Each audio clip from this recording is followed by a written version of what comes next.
Okay, I'm gonna email this to BC today. Okay, today is August 19th. If I went on and they took me as a caller, and you have to be screened first, and I would say again the truth, I would say I want to ask specialists or I want politicians to answer us on whether there is topics that are being negotiated that don't really relate to the topics that CBC is covering or that are part of, the regular agreements, and if it, if Canada will comply to this, and we'll never really find out about it, and because more and more things seem to happen behind closed doors.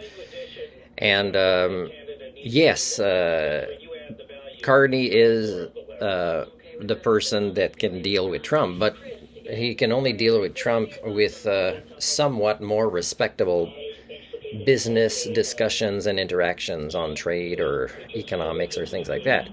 Except that, that's not really the only tool Trump has. Trump has tools of deceit and double standards and breaking agreements and not fulfilling commitments. And so, I mean, there's nobody that really can deal with that, right? So that means it's better not to deal with somebody at all like that and keep going with the agreements other places. Now, when it comes to putting alcohol back on the shelves, of course they will throw that in at the end, but it doesn't mean people will buy it, and the people that buy it won't be enough to really make that big of a difference. It's just symbolic.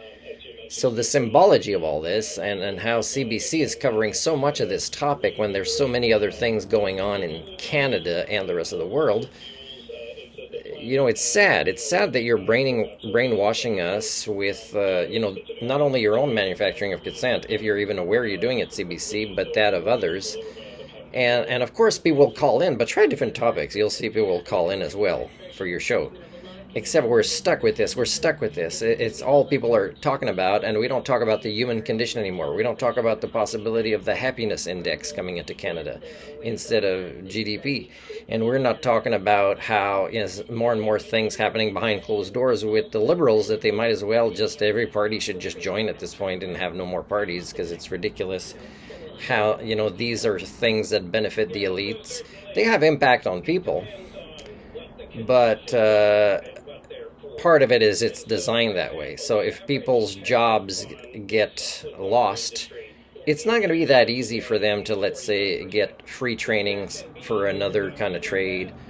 And it should be free if they're older in their career, right? The training for other things. It's really about the elites and their kind of monopoly game. It's not really about the reality of the norm. So it's important you say this, CBC, when you discuss kind of these topics, and say it impacts us, but only because we give it power, and we choose to give it power too because you guys seem to do it. And you don't understand you're doing this self-fulfilling prophecy with your listeners, CBC. You're training them into what you think they want, but they don't necessarily already want this. And you can try it by doing different topics, by saying, we are aware some of our listeners or viewers might be getting too much of this topic, and we're going to choose other things. And I'm not saying repeat shows from the past, but sometimes BBC or even CBC, it's the small hours of the night or the morning that I'm hearing more educational stuff, let's say on science or things like that. Like, you need to bring this stuff in on the radio and not always regurgitate the same topic. And there's just, you're listening for hours sometimes, and you only get one or two little tiny twists of something new. And it's usually from a caller. It's usually not from your specialists that you invite as guests, and usually not from you as hosts. But if you want to prove me wrong, hosts, ask LeBlanc, I think it's him, and say, hey, is it possible you guys are negotiating things that you're not revealing are part of the negotiations because you want to please, the bullies?